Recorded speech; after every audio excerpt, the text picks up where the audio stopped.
السلام علیکم ورحمۃ اللہ وبرکاتہ۔ عزیز دوستوں، ساتھیوں، میں محمد شہزاد خان آپ تمام ہی کا اپنے سیلائس کے ڈویژن میں خیر مقدم کرتا ہوں۔ آپ تمام ہی کا تہہ دل سے استقبال کرتا ہوں۔ امید کرتا ہوں آپ تمام ہی خیر وافیت سے ہوں گے اور خوش و خرم زندگی گزار رہے ہوں گے۔ اب تک کے ویڈیو میں ہم طنز و مزاح کے بارے میں پڑھ رہے تھے۔ آج ہم طنز و مزاح کے آغاز اور ارتقاء کا تفصیلی جائزہ لیں گے۔ سوال ایک یہاں پر لکھا ہے اور سوال کو کسی اور طریقے سے بھی گھما پھرا کر پوچھا جا سکتا ہے۔ کافی لینتھی اور کافی لمبا ویڈیو ہے، تو آپ بالکل ٹک کر جم کر بیٹھیں اور چیزوں کو ڈھنگ سے سننے کی اور سمجھنے کی کوشش کریں۔ سوال کیا ہے دیکھیے۔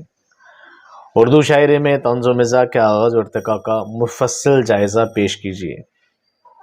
سوال کو کسی بھی طرح گھما کر پوچھا جا سکتا ہے کہ آغاز ارتقاء پر جائزہ لیجیے، آغاز و ارتقاء پیش کیجیے، کسی بھی طرح سے پوچھا جا سکتا ہے۔ جواب کیا ہے دیکھیں۔ اردو شاعری میں طنز و مزاح کے آغاز و ارتقاء کو بآسانی سمجھنے کے لیے 3 ادوار میں تقسیم کیا جا سکتا ہے۔ 3 ادوار یعنی 3 دور میں۔ پہلا اودھ پنچ سے پہلے کا دور، دوسرا اودھ پنچ کا دور اور تیسرا اردو شاعری میں طنز و مزاح کا جدید ترین دور۔ اب باری باری ہم تینوں دور کے بارے میں پڑھتے ہیں۔ پہلا دور کون سا ہے؟ اودھ پنچ سے پہلے کا دور۔ اودھ پنچ کیا ہے؟ اخبار کا نام ہے۔ یہ دور اودھ پنچ سے قطعاً مختلف ہے، جو کم و بیش 150 سال پر محیط ہے اور جو ٹھہراؤ، یکسانیت اور شکست کا دور ہے۔ یہ طویل دور اگرچہ بڑے بڑے حادثات کا زمانہ ہے اور اس میں انگریزوں کی لوٹ مار، مراٹھوں کی یلغار اور پٹھانوں کے حملے ملک کو تخت و تاراج کرتے ہیں، لیکن بحیثیت مجموعی یہ حادثات ملک کے باشندوں کو سیاسی یا سماجی طور پر بیدار کرنے میں کامیاب نہیں ہوتے۔ اس کی بڑی وجہ شکست خوردہ ذہنیت ہے جو قومی کردار پر مسلط ہو چکی ہے۔ اس فضا میں ایک پٹی ہوئی سلطنت اور ایک لٹی ہوئی بے برگ و بار سوسائٹی نظر آتی ہے اور ایک ایسی جھنکار سنائی دیتی ہے جو شکست و ریخت کا لازمی نتیجہ ہے اور جسے اصطلاح عام میں فریاد کہتے ہیں۔ لہٰذا اس دور کے شعراء کرام کے اشعار میں خنوتیت کی موجوں کو متحرک دیکھا جا سکتا ہے، لیکن کچھ شعراء کرام ایسے بھی تھے جو جذبات کی تسکین کے لیے زاہد سے چھیڑ چھاڑ، ہجو اور معاصرانہ چشمکوں کی طرف اور کبھی اپنے انفعالی رجحانات کے زیر اثر ریختی کی جانب متوجہ نظر آتے ہیں۔ ساتھ ہی ایسے شاعر بھی تھے جو ماحول پر لطیف طنزیہ اشعار سے بڑی کاری ضرب لگا رہے تھے اور زندگی کی کرختگی کو اپنی زندہ دلی اور وسیع القلبی سے قابل برداشت بنانے میں کامیاب ہوئے، لیکن ایسے شعراء کی تعداد بہت کم ہے۔ اس دور میں زیادہ تر ادبی کوششیں شعر و شاعری میں ہوئی ہے۔ حالات کی اداسی اور غمگینی سے شعراء کے جذبات و احساسات میں تیزی اور کڑواہٹ پیدا ہو گئی تھی۔ ان حالات میں ان شاعروں نے نیک لوگوں، زاہدوں، عبادت گزاروں، واعظوں اور ناصحوں سے چھیڑ چھاڑ شروع کر دی تھی۔ اپنی شاعری میں ان کی نیکی، زہد و تقوی اور عبادت گزاری پر طنز کیے گئے تھے، ان کے مذاق اڑانے کی کوشش کی گئی تھی۔ جلن اور خلش کی شاعری بھی ہوئی۔ کچھ شاعروں نے نوک جھونک کی شاعری کی، ریختی کو تفریح کے لیے استعمال کیا گیا، لیکن کچھ شعراء کرام ایسے بھی تھے جنہوں نے اپنی راہ خود نکالی اور اپنی شاعری سے زندگی کو خوشگوار اور شاعری کو اعلیٰ معیار بنانے کی کوشش کی، لیکن ایسے شاعروں کی تعداد بہت کم ہے۔ اردو شاعری میں طنز و مزاح کے اس دور کی ایک نمایاں رو واعظ اور زاہد سے چھیڑ چھاڑ، شگفتگی، رندی و بے باکی کی رو ہے۔ اس طرز کی شاعری میں موج مستی، شراب پسندی، لذت پرستی کے مضامین بڑی بے باکی کے ساتھ پیش کیے گئے ہیں۔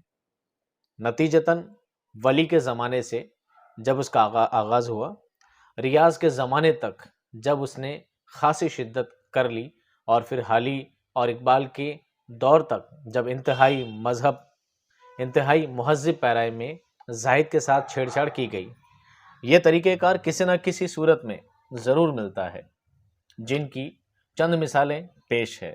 ایک مثال دیکھیے، تیرے ابرو کی پہنچے گر خبر مسجد میں زاہد کو، تماشا دیکھنے آوے تیرا محراب سے اٹھ کر۔ کس کا شعر ہے؟ ولی کا۔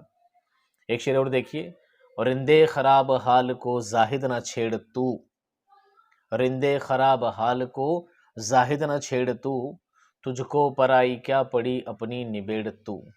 کس کا شعر ہے؟ مرزا ذوق کا شعر ہے۔ رند کہتے ہیں شرابی کو، رندی، ٹھیک ہے۔ کہاں میخانہ کا دروازہ غالب اور کہاں واعظ، پر اتنا جانتے ہیں کل وہ جاتا تھا کہ ہم نکلے۔ کس کا شعر ہے؟ مرزا غالب کا۔ اقبال بڑا اپدیشک ہے، من باتوں میں موہ لیتا ہے، گفتار کا غازی تو یہ بنا، کردار کا غازی بن نہ سکا۔ علامہ اقبال کا شعر ہے۔ زاہد سے چھیڑ چھاڑ کے علاوہ خالص شگفتگی اور رندی کا پہلو بھی اس زمانے کی عالمگیر قنوطیت کے خلاف ایک رد عمل کے طور پر نمودار ہوا۔ اس کا سہارا لے کر قوم کے حساس نوجوانوں نے اپنے غم کو فراموش کرنے کی سعی کرنا مطلب کوشش کرنا۔ اودھ پنت سے پہلے کے اس دور کی دوسری رو ہجویات کی رو ہے، اور ہجویات میں نمایاں ترین نام مرزا محمد رفیع سودا کا ہے۔ تنقید نگاری میں رائے دیتے ہیں کہ ہجو توہین اور تضلیل سے بھرپور شاعری کرنے والوں میں سودا سب سے اوپر ہیں۔ ان کے یہاں ظرافت تو ہے، لیکن اس میں ہجو نگاری اور توہین آمیزی حد سے زیادہ ہے۔ وہ اپنی شاعری میں دوسرے کی پگڑی اچھالتے نظر آتے ہیں، جبکہ طنز و مزاح کی شاعری میں یہ جائز نہیں ہے۔ ان کے بعد میر تقی میر کا نام سب سے اہم ہے، کیونکہ انہوں نے زمانے کے حالات کو اپنے طنز اور تمسخر کا ذریعہ نہیں بنایا، بلکہ خود اپنی ذات کو طنز کا نشانہ بنایا۔ اس سلسلے میں خاص طور پر مصحفی اور انشا کی آپسی پیشہ ورانہ حسد کی شاعری بہت مشہور ہے۔ اردو شاعری میں طنز و مزاح کے تیسری رو کے نمائندے نذیر اکبر آبادی ہیں۔ نذیر نے ہجویات اور توہین آمیزی کو نفرت اور دشمنی نکالنے کا ذریعہ نہیں بنایا، بلکہ حیات و کائنات کی ناگواری اور کڑواہٹ کو طنز و مزاح کے دلکش پیرائے میں پیش کیا۔ اس سلسلے میں ان کی نظمیں آدمی نامہ، بنجارہ نامہ بہت خوبصورت مثالیں ہیں۔ نذیر اکبر آبادی کی شاعری میں اجتماعی شعور کا لازمی نتیجہ مسرت اور محبت کے اجتماعی اظہار کی صورت میں بھی نمودار ہوا۔ ان کی شاعری میں مزاح ہمدردانہ انداز میں نظر آتے ہیں۔ طنز و مزاح کے ایک اور رو ریختی کی شاعری ہے، جو صرف لطف و لذت کے لیے کی گئی ہے۔ ریختی کی شاعری میں فحش اور عریاں خیالات اور جنسی اور جسمانی جذبات کو طنز و مزاح کا لباس پہنا کر پیش کیا گیا ہے۔ عریانی یعنی اشلیلتا۔ ریختی کے موجد سعادت یار خان رنگین تھے۔ اس صنف کو عروج مغل سلطنت کے زوال کے بعد نصیب ہوا۔ ریختی کی شاعری میں جسمانی لذت اور لطف کے نام پر شاعروں نے دولت مندوں، رئیسوں اور نوابوں کے لیے عیش و عشرت، لطف اندوزی اور موج مستی کے سامان فراہم کیے ہیں۔ طنز و مزاح کی اس شاعری کو اردو شاعری میں سب سے زیادہ غیر اخلاقی اور غیر ادبی شاعری کہا جاتا ہے، جس سے یقیناً اردو شاعری کا اخلاق اور معیار پست ہوا ہے، یعنی نیچے ہوا ہے۔ مرزا غالب کے یہاں بھی طنز و ظرافت کے نمونے ملتے ہیں۔ ان کی شاعری کی سب سے بڑی خوبی ہی شوخی اور ظرافت ہے۔ ان کی اس شاعری نے اردو شاعری کے لیے طنزیہ و مزاحیہ باب میں خاص خاطر خواہ اضافہ کیے ہیں۔ اس سلسلے میں مرزا غالب کے چند مزاحیہ اور طنزیہ اشعار پیش ہیں۔ کن کے؟ مرزا غالب کے۔ دیکھیے باری باری۔ عشق نے غالب نکما کر دیا، عشق نے غالب نکما کر دیا، ورنہ ہم بھی آدمی تھے کام کے۔ دوسرا شعر ہے، غالب گر اس سفر میں مجھے ساتھ لے چلیں، حج کا ثواب نظر کروں گا حضور کی۔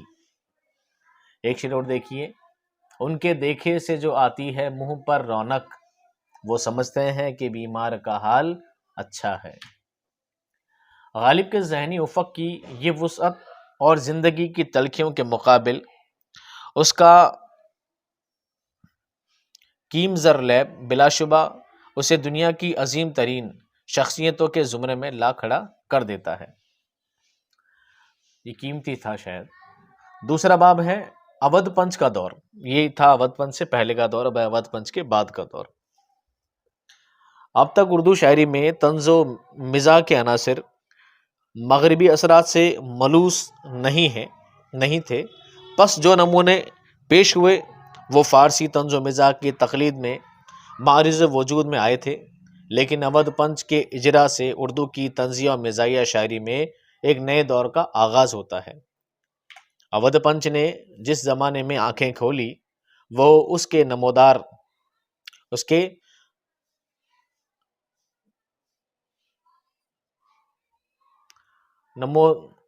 ارتقاء کے لیے بہت مناسب تھا۔ کچھ کریکشن ہے، چیک کر لیجئے گا۔ اودھ پنچ 1877 میں منظر عام پر آیا اور اشاعت پذیر ہوتے ہی فضا کہکہوں سے لبریز ہو گئی۔ طنز و مزاح ایک سیلاب تھا کہ مسکراہٹوں کو اپنے جلوں میں لیے امڑا اور چاروں طرف پھیل گیا، اور شاعروں اور مضمون نگاروں کا ایسا گروہ طنز و مزاح کے حربوں سے ناہمواریوں اور بے اعتدالیوں کو نشانہ تمسخر بنانے لگا۔ طنز و مزاح لکھنے والوں میں شوق، برق، ٹریڈ مارک، مولانا جنوبی، عرش اور درجنوں دوسرے شعراء شامل تھے، لیکن اس گروہ میں 4 نام زیادہ اہم ہیں: پنڈت تریبھون ناتھ ہجر، احمد علی شوق، مولوی سید عبد الغفور شہباز اور لسان العصر اکبر الہ آبادی۔ ان میں سے ہجر کی شہرت تحریف نگاری کے باعث ہے، جبکہ احمد علی شوق کے کلام میں زیادہ تر اودھ کی کھوکھلی معاشرت اور اس کے نام لیواؤں کے بعض مکر و عادات پر بھرپور طنز موجود ہے۔ انہوں نے زیادہ تر اپنے معاشرے کو ہی پیش نظر رکھا۔ عبد الغفور شہباز کی شاعری کا طرہ امتیاز اس کی بے ساختگی ہے۔ وہ مذہب و ملت کو بھی بسا اوقات نشان طنز بناتے ہیں۔ علاوہ ازیں شہباز کے کلام میں تفکر کا رنگ غالب ہے۔ شاید یہی وجہ ہے کہ ان کی شاعری میں مزاح کے عناصر زیادہ بھرے ہوئے نہیں پائے جاتے۔ اودھ پنچ کے اس دور میں چوتھے نامور طنز نگار لسان العصر اکبر الہ آبادی ہیں، لیکن اکبر الہ آبادی بجائے خود ایک سنگ میل کا درجہ رکھتے ہیں۔ اکبر کی طنزیہ و مزاحیہ شاعری کا عروج 19ویں صدی کے ربیع آخر اور 20ویں صدی کے خمس اول میں ہوا۔ یہ وہ زمانہ تھا جب ہندوستان کی سماجی، مذہبی، سیاسی اور معاشی زندگی کی سنگین دیواروں میں مغرب کی طرف سے بڑھتے ہوئے سیلاب نے ایسے شگاف پیدا کر دیے تھے کہ معاشرے کی ساری عمارت کے گر جانے کا خطرہ پیدا ہو گیا تھا۔ ایسے میں اکبر کے ذہن اور بازو میں جنبش پیدا ہوئی اور طنز کے تیز نکیلے تیروں کی بارش شروع ہو گئی۔ اکبر الہ آبادی کی بدولت طنز و مزاح کی شاعری کو جو عروج ملا تھا وہ جدید دور میں آ کر رنگا رنگ ہو گیا۔ اکبر کی شاعری کو عام طور پر بزلہ سنجی یا وٹ کی شاعری کہا گیا ہے، جس کی وجہ یہ بتائی گئی ہے کہ انہوں نے تخیل اور معنی آفرینی کے بجائے صرف لفظی شعبدہ بازیوں سے مزاح پیدا کرنے کی سعی کی ہے۔ مثلاً وہ کہتے ہیں، کیا کہتے ہیں؟ بے پردہ کل جو آئی نظر چند بیبیاں، شعر دیکھیں ان کا، بے پردہ کل جو آئی نظر چند بیبیاں، اکبر زمین میں غیرت قومی سے گڑ گیا۔ بے پردہ کل جو آئی نظر چند بیبیاں، اکبر زمین میں غیرت قومی سے گڑ گیا۔ پوچھا جو ان سے آپ کا پردہ کیا ہوا، کہنے لگی کہ عقل پر مردوں کی پڑ گیا۔ لیکن ہم ان کے کلام کی اس بہت بڑے حصے کو بھی نظر انداز نہیں کر سکتے جس میں اسلوب کی بنسبت خیال اور مواد پر زیادہ توجہ صرف کی گئی ہے، یعنی خرچ کی گئی ہے۔ پھر یہ بات بھی قابل غور ہے کہ ان کے کلام میں وٹ مقصود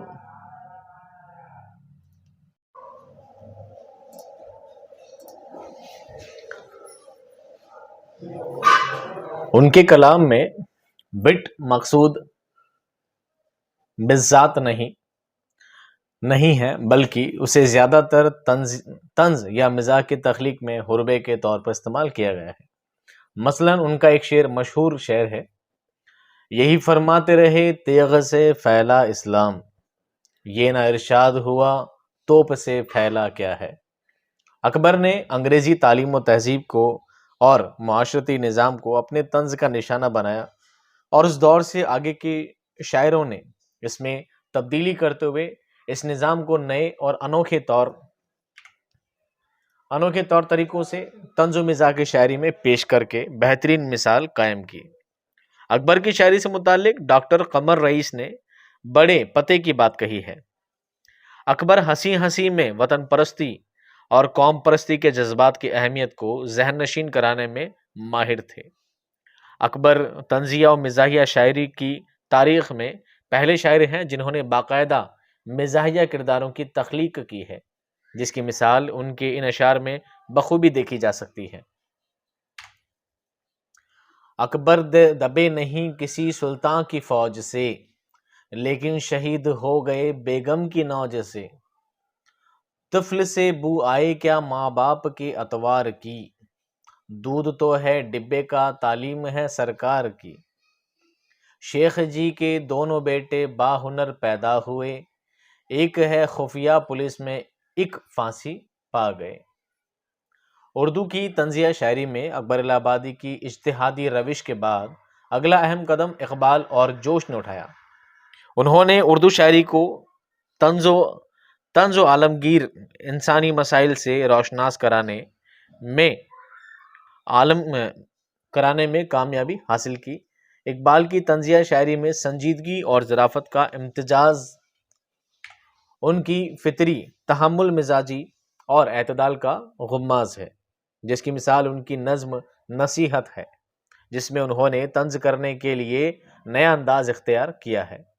اقبال کے طنز کا دوسرا دائرہ مغربی تہذیب کی ساری بے اعتدالیوں کو اپنی لپیٹ میں لیتا ہے۔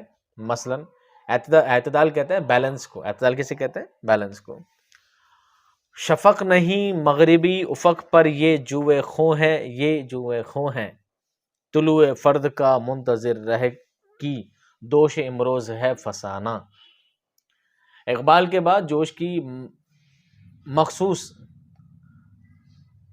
تفریبی روش کا ذکر بھی ضروری ہے۔ اس میں کوئی کلام نہیں کہ جوش کے یہاں وہ جوش و انہاک اور تندی و تیزی ہے جو لطیف مزاج کی تحمل نہیں ہو سکتی۔ ان کی شاعری کا یہ کمال ہے کہ وہ اپنی بلند آواز سے ناظر کے احساسات کو اپنی گرفت میں لینے کی کوشش کرتا ہے، اور دوسری طرف ترکش سے طنز کا ایک ایسا زہر آلودہ تیر نکالتا ہے جو دل کی گہرائیوں تک اتر جاتا ہے، جس کی خلش ایک تبسم بن کر ہونٹوں پر پھیل جاتی ہے۔ مجموعی طور پر طنزیہ و مزاحیہ شاعری کے لیے دوسری باتوں کے علاوہ خیالات کی ندرت، تشبیہات کی تازگی، الفاظ کا صحیح استعمال اور وسیع تر انداز نظر کی بھی سخت ضرورت ہوتی ہے۔ اب بات کرتے ہیں تیسرے دور کی، اردو شاعری کا جدید ترین دور۔ ٹھیک ہے، دیکھیے اردو شاعری پر مختلف اثرات کا جائزہ لیتے ہیں تو معلوم ہوتا ہے کہ اس پر جدیدیت کا سب سے زیادہ اثر ہوا ہے۔ ان جدید کاوشوں کی وجہ سے طنز و مزاح میں بھی جدید رنگ پیدا کرنے کی کوشش کی گئی ہے، جو بہت کامیاب رہی ہے۔ جدید دور سیاسی، سماجی، اقتصادی اور اخلاقی اعتبار سے زبردست کشمکش کا زمانہ ہے۔ افراتفری کے حالات نے اردو ادب کو بہت متاثر کیا ہے۔ ایسے میں طنز و مزاح کے لیے نئے راستے صاف ہوئے، نئی منزلیں سامنے آئیں۔ شاعری کا یہ جدید دور طنز و مزاح کے لیے بہت مددگار اور سازگار ثابت ہوا۔ آزادی سے پہلے تو شاعر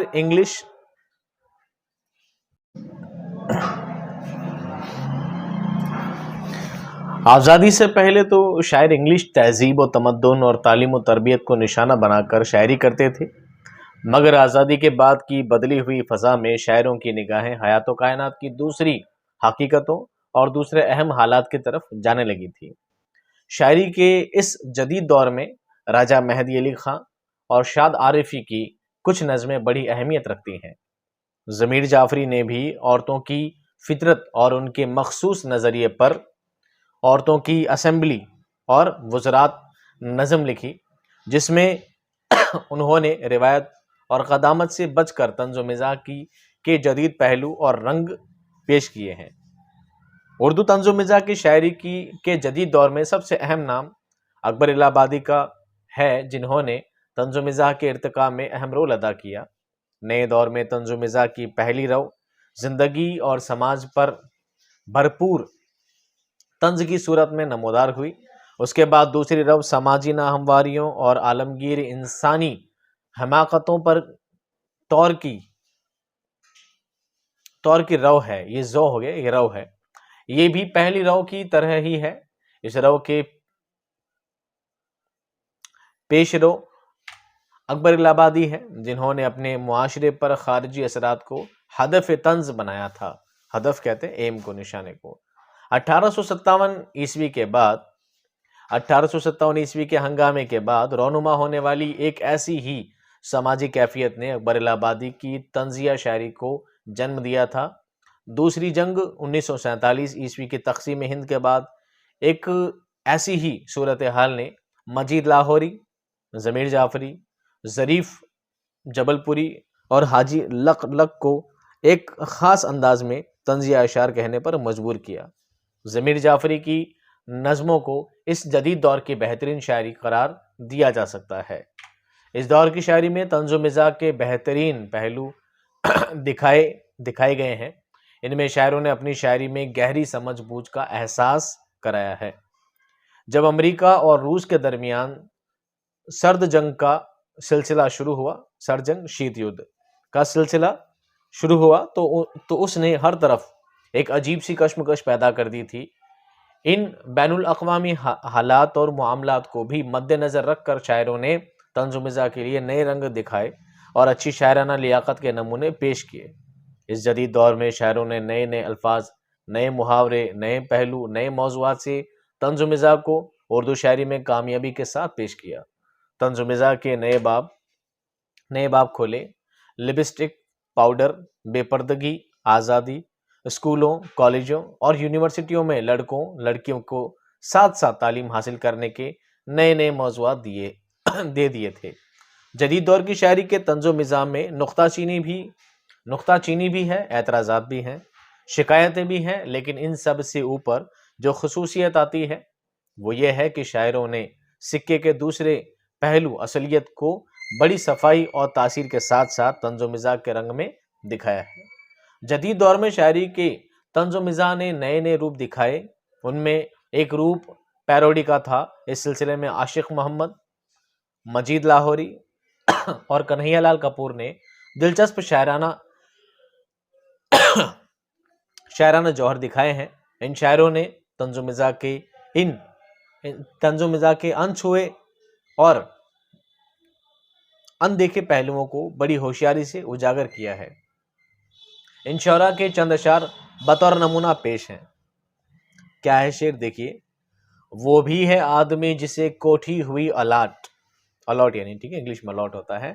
وہ بھی ہے آدمی جسے کوٹھی ہوئی الاٹ، وہ بھی ہے آدمی کہ ملا جس کو گھر نہ گھاٹ، وہ بھی ہے آدمی کہ جو بیٹھا ہے بن کے لاٹ، وہ بھی ہے آدمی جو اٹھائے ہے سر پہ کھاٹ، موٹر میں جا رہا ہے سو ہے وہ بھی آدمی، رکشہ چلا رہا ہے سو ہے وہ بھی آدمی۔ ماڈرن آدمی، مجید لاہوری۔ اب آپ کو پتا ہے یہ آدمی نامہ کس کی ہے؟ نذیر اکبر آبادی کی ہے۔ یہ اس کا کیا ہے؟ پیروڈی ہے۔ کس نے؟ مجید لاہوری نے بنائی ہے ماڈرن آدمی کے بارے میں۔ اگلی پیروڈی دیکھیے: لوکل مہاجرین پہ تازہ نکھار دیکھ، مونچھوں کے تاؤ دیکھ، نظر کی بہار دیکھ، موٹر پہ اڑ رہا ہے وہ تلا کمار دیکھ، ہے دیکھنے کی چیز اسے بار بار دیکھ، اے مرحبا یہ حسن ادائے الاٹمنٹ۔ کس کی ہے؟ وہائے الاٹمنٹ، ضمیر کی یہ نظم ہے۔ طنز و مزاح کے سلسلے میں تعلیمی موضوعات کا بڑا دخل ہے۔ کئی شاعروں نے تعلیمی موضوعات کو استعمال کرتے ہوئے طنز و مزاح کی انوکھی شاعری کی ہے۔ تعلیمی مسائل اور تعلیمی خرابیوں کو نشانہ بنا کر قابل قدر طنز و مزاح پیدا کیا ہے۔ مصطفیٰ تبسم، حفیظ جالندھری، راجہ مہدی علی خان نے بچوں کی تعلیمی کوشش کو پیش نظر رکھ کر بہت خوبصورت طنز و مزاح کے اشعار لکھے ہیں۔ مجموعی طور پر اردو شاعری میں طنز و مزاح کے جدید دور کا جائزہ لے کر ہم یہ کہہ سکتے ہیں کہ جدید دور کے شاعروں نے طنز و مزاح کی شاعری میں بہت بلندی پہ تو جھنڈا نہیں لہرایا ہے، مگر پھر بھی ان شاعرانہ کوششوں اور کاوشوں کی داد دینی چاہیے کہ انہوں نے بہرحال اپنی طنزیہ اور مزاحیہ اشعار سے اردو شاعری کو طنز و مزاح کا اچھا خاصا اور انوکھا سرمایہ دیا ہے۔ لیکن جدید اردو شاعری میں طنز و مزاح کے عناصر ابھی تک کٹھال میں ہیں، اور ہم یقین کے ساتھ نہیں کہہ سکتے کہ مستقبل کی سیاسی، سماجی اور اقتصادی تبدیلیوں کے زیر اثر کیا صورت اختیار کر لیں گے۔ یہ تھا دوستوں اس سوال کا جواب، کافی لینگتھی ہے، آپ سے پورا نہیں پوچھا جائے گا، پھر بھی آپ اس کو شارٹ میں بھی کر کے لکھ سکتے ہیں، کافی لینگتھی اس کا جواب تھا۔ میں ملتا ہوں آپ کو نیکسٹ ویڈیو میں ایک نئے سوال اور نئے جواب کے ساتھ، تب تک خوش رہیے، آباد رہیے، خدا حافظ۔